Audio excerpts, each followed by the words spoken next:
ಬೆಂಗಳೂರಲ್ಲಿ ಮಕ್ಕಳ ಮೇಲೆ ಹಲ್ಲೆಗೈದ ಸೈಕೋ ರಂಜನ್ ಈ ವಿಚಾರವನ್ನ ನೀವೆಲ್ಲರೂ ಗಮನಿಸಿದ್ರಿ. ತ್ಯಾಗರಾಜನಗರದಲ್ಲಿ ಮಕ್ಕಳನ್ನ ಆಡೋದಕ್ಕೆ ಪೋಷಕರು ಹೊರಗಡೆ ಕಳಿಸ್ತಾನೆ ಇಲ್ಲ. ಈ ಸೈಕೋ ಯಾವಾಗ ಬಂದು ಏನ್ ಮಾಡ್ಬಿಡ್ತಾನೋ ಅನ್ನೋ ಭಯದಲ್ಲಿ ಸೈಕೋ ರಂಜನ್ ಪ್ರಕರಣದ ಬಳಿಕ ಪೋಷಕರು ಬೆಚ್ಚಿ ಬಿದ್ದಿದ್ದಾರೆ. ಇದೀಗ ಸೈಕೋ ರಂಜನ್ ವಿರುದ್ಧ ಮತ್ತಷ್ಟು ಪ್ರಕರಣಗಳು ದಾಖಲಾಗೋ ಸಾಧ್ಯತೆ ಇದೆ. ಈಗಾಗಲೇ ಸಿಸಿಟಿವಿ ಪರಿಶೀಲನೆ ಮಾಡಿ ಪೊಲೀಸರು ಕ್ರಮ ತೆಗೆದುಕೊಳ್ತಾ ಇದ್ದಾರೆ. ಇನ್ನೂ 3 ಮಕ್ಕಳ ಪೋಷಕರಿಗೆ ದೂರು ನೀಡಿ ಅಂತ ಸೂಚನೆ ಕೂಡ ಕೊಡಲಾಗಿದೆ. ಹೀಗಾಗಿ ರಂಜನ್ ವಿರುದ್ಧ ಮತ್ತಷ್ಟು ಗಂಭೀರ ಪ್ರಕರಣಗಳು ದಾಖಲಾಗೋ ಸಾಧ್ಯತೆ ಇದೆ. ಮಕ್ಕಳ ಮೇಲೆ ಉದ್ದೇಶಪೂರ್ವಕವಾಗಿ ಅಪಾಯಕಾರಿ ರೀತಿಯಲ್ಲಿ ಹಲ್ಲೆ ಮಾಡಿದ್ದಾನೆ. ಹೆಣ್ಮಕ್ಳಿಗೂ ಕೂಡ ಮೊಣಕೈಯಿಂದ ಗುದ್ದೋದು, ಬೈಕ್ ಹತ್ಸಕ್ ಹೋಗೋದು, ಈ ರೀತಿಯಾದಂತಹ ಹಿಂಸೆಗಳನ್ನು ಮಾಡಿದ್ದಾನೆ. ದೃಶ್ಯಗಳಲ್ಲಿ ಗಮನಿಸ್ತಾ ಇರಬಹುದು. ತ್ಯಾಗರಾಜನಗರದಲ್ಲಿ ಮಕ್ಕಳನ್ನ ಹೊರಗಡೆ ಆಟ ಆಡೋದಕ್ಕೆ ಪೋಷಕರು ಕಳಿಸ್ತಾ ಇಲ್ಲ. ಆ ಮಕ್ಕಳು ಹೊರಗಡೆ ಸ್ವತಂತ್ರವಾಗಿ ಹೋಗಿ ಆಟ ಆಡೋದಕ್ಕೂ ಕೂಡ ಅವಕಾಶ ಇಲ್ಲದಿರೋ ರೀತಿ ಆಗೋಗಿದೆ. ಈ ಸೈಕೋ ರಂಜನಿಂದ ಜಿಮ್ ಟ್ರೈನರ್ ಆಗಿ ಕೆಲಸ ಮಾಡ್ತಾ ಇದ್ದ ಅಂತ ತಿಳಿದು ಬಂದಿದೆ.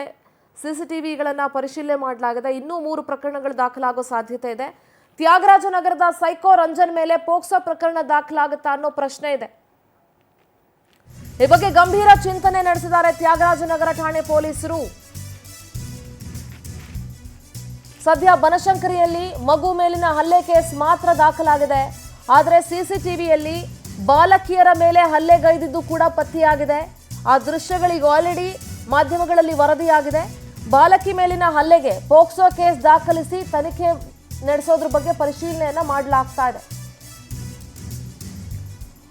3 ಮಕ್ಕಳ ಪೋಷಕರು ಕರೆ ಮಾಡಿ ದೂರು ನೀಡಿ ಅಂತ ಮನವಿ ಮಾಡಿಕೊಳ್ಳಲಾಗಿದೆ. ಆರೋಪಿ ರಂಜನ್ ಮೇಲೆ ಮತ್ತೊಂದು ದೂರು ದಾಖಲಾಗೋ ಸಾಧ್ಯತೆ ಇದೆ.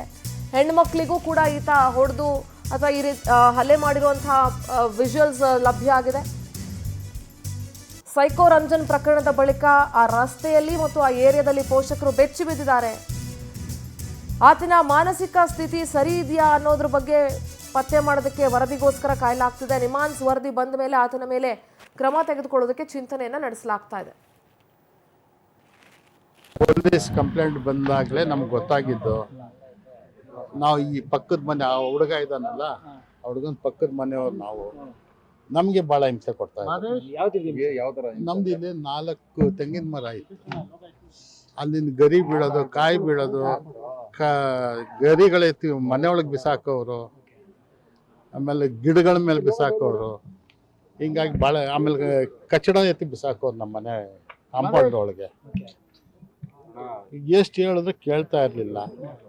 ಮನೆಯಲ್ಲಿ ಒಂದು ಅವ್ರ ತಂದೆನೋ ಅವ್ರ ತಂಗಿ ಇದ್ದಾಳೆ, ಏನು ಹೇಳಿದ್ರು ಕೇಳಲ್ಲ, ಭಾಳ ಗಲಾಟೆ ಮಾಡೋರು. ಇದು ಆಗಿರೋದು ಈ ಥರ ಫಸ್ಟ್ ಟೈಮು. ನಮಗೆ ಭಾಳ ಹಿಂಸೆ ಕೊಡ್ತಾ ಇತ್ತು. ವೆಂಕಟೇಶ್ ನೇರ ಸಂಪರ್ಕದಲ್ಲಿ ಜಾಯ್ನ್ ಆಗ್ತಿದ್ದಾರೆ. ವೆಂಕಟೇಶ್, ಸೈಕೋ ರಂಜನ್ ಸುದ್ದಿ ಈಗ ಆಲ್ರೆಡಿ ಬೆಂಗಳೂರಿನಲ್ಲಿ ಮತ್ತು ಅದರಲ್ಲೂ ತ್ಯಾಗರಾಜನಗರದಲ್ಲಂತೂ ಪೋಷಕರು ಬೆಚ್ಚಿ ಬಿದ್ದಿದ್ದಾರೆ ಮಕ್ಕಳನ್ನು ಹೊರಗಡೆ ಆಟ ಆಡಕ್ಕೆ ಕಳಿಸೋದಕ್ಕೆ. ಈಗ ಅವರ ಪಕ್ಕದ ಮನೆಯವರು ಹೇಳ್ತಾ ಇದ್ರು ಬಹಳ ಹಿಂಸೆ ಕೊಡ್ತಾ ಇದ್ರು ನಮಗಂತೂ, ಬಟ್ ಈ ರೀತಿ ಆಗಿರೋದು ನಮಗೆ ಗೊತ್ತಾಗ್ಲಿಲ್ಲ ಅಂತ ಹೇಳಿ. ಸೊ ಈ ಪ್ರಕರಣದ ಬಗ್ಗೆ ಎಲ್ಲ ಹೆಚ್ಚಿನ ಡೀಟೇಲ್ಸ್ ಇದೆ ವೆಂಕಟೇಶ್. ಸಿಂಧೂರು, ಏನು ತ್ಯಾಗರಾಜನಗರದಲ್ಲಿ ಮಕ್ಕಳ ಮೇಲೆ ಒಂದು ಹಲ್ಲೆಯನ್ನ ಮಾಡಿ ಮತ್ತೆ ದೌರ್ಜನ್ಯ ಎಸಗಿರುವಂತಹ ಘಟನೆಗೆ ಸಂಬಂಧಪಟ್ಟಂತೆ ಬನಶಂಕರಿ ಪೊಲೀಸರು ಕೂಡ ಆರೋಪಿಯನ್ನ ಬಂಧಿಸಿದ್ರು. ಈ ರಂಜನ್ ಜಿಮ್ ಟ್ರೈನರ್ ಆಗಿದ್ದ. ಕಳೆದ ಕೆಲವು ವರ್ಷಗಳ ಹಿಂದೆ ಕೂಡ ಅಪಘಾತವಾಗಿದ್ದು ಆತನ ತಲೆಗೆ ಪೆಟ್ಟಾಗಿದ್ದು ತಮಿಳುನಾಡಿನ ಮಧುರೈಯಲ್ಲಿ ಚಿಕಿತ್ಸೆಯನ್ನು ಪಡಿತಾ ಇದ್ದಾನೆ ಅನ್ನುವಂಥ ಮಾಹಿತಿಗಳು ಕೂಡ ಲಭ್ಯ ಆಗ್ತಾ ಇದೆ. ಅದರಂತೆ ಕೂಡ ಆ ರೀತಿಯಾಗಿ ವರ್ತಿಸ್ತಾ ಇದ್ದಾನೆ ಅಂತ ಹೇಳಿ ಅಲ್ಲಿನ ಸ್ಥಳೀಯರು ಹೇಳ್ತಾ ಇರುವಂತದ್ದು. ಇನ್ನು 4-5 ಮನೆಗಳನ್ನು ಹೊಂದಿರುವಂತಹ ಈ ಕುಟುಂಬಸ್ಥರು ಅವರ ತಾಯಿಯನ್ನ ಸಪರೇಟ್ ಆಗಿ ಜೀವನ ಮಾಡೋದಕ್ಕೆ ಬಿಟ್ಟಿದ್ದಾರೆ. ಆಕೆಯು ಕೂಡ ಮಾನಸಿಕವಾಗಿ ಸ್ಟೇಬಲ್ ಆಗಿಲ್ಲ ಅನ್ನುವಂತಹದ್ದು ಕೂಡ ಗೊತ್ತಾಗ್ತಾ ಇದೆ.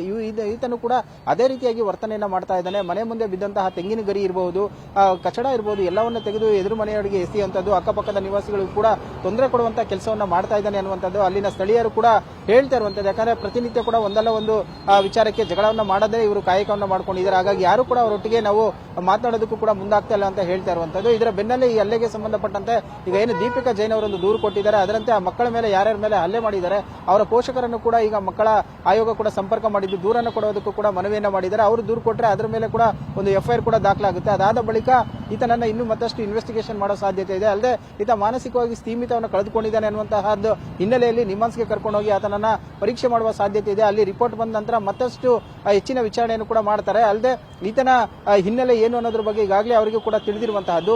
ಸದ್ಯ ಘಟನೆಗೆ ಸಂಬಂಧಪಟ್ಟಂತೆ ಈಗ ಬನಶಂಕರಿ ಪೊಲೀಸರು ಅವನನ್ನ ವಶಕ್ಕೆ ಪಡೆಯುವಂತಹ ಸಾಧ್ಯತೆ ಇದೆ. ಅಲ್ಲದೆ ಬೇರೆ ಈ ರೀತಿ ಇದೇ ಒಂದು ಏರಿಯಾದಲ್ಲಿ ಹಲವು ಸಿಸಿಟಿವಿಗಳಿದ್ದು ಈ ರೀತಿ ಆತನು ಓಡಾಡಿ ಇರ್ತಾನೆ, ಅಲ್ಲಿ ಯಾರಿಗಾದ್ರೂ ಈ ತರ ಹಲ್ಲೆ ಮಾಡಿದ್ದಾನ, ಕಿರುಕುಳವನ್ನು ಕೊಟ್ಟಿದ್ದಾನ ಅನ್ನೋದನ್ನ ಪರಿಶೀಲನೆ ಮಾಡ್ತಾ ಇದ್ದಾರೆ CCTVಗಳು. ಅಲ್ಲಿ ಏನಾದ್ರೂ ಈ ರೀತಿಯಾದ ಘಟನೆಗಳು ಆಗಿದ್ದೇ ಆದ್ರೆ ಆತನ ವಿರುದ್ಧ ಮತ್ತಷ್ಟು ಕ್ರಮವನ್ನು ಕೂಡ ತೆಗೆದುಕೊಳ್ತಾರೆ. ಸದ್ಯ ಈಗ ನಿಮ್ಮನ್ಸ್ ಆಸ್ಪತ್ರೆಗೆ ಕರ್ಕೊಂಡೋಗಿ ಆತನನ್ನ ಚಿಕಿತ್ಸೆ ಕೊಡಿಸಿ ಅದನ್ನಂದ್ರೆ ಆ ಒಂದು ರಿಪೋರ್ಟ್ ಅನ್ನು ಪಡೆದುಕೊಳ್ಳಕ್ಕೆ ಈಗ ಪೊಲೀಸರು ಮುಂದಾಗ್ತಾ ಇರುವಂತಹದ್ದು ಸಿಂಧೂರ. ವೆಂಕಟೇಶ್, ಥ್ಯಾಂಕ್ ಯು ನಿಮ್ಮೆಲ್ಲ ಡೀಟೇಲ್ಸ್ಗೋಸ್ಕರ.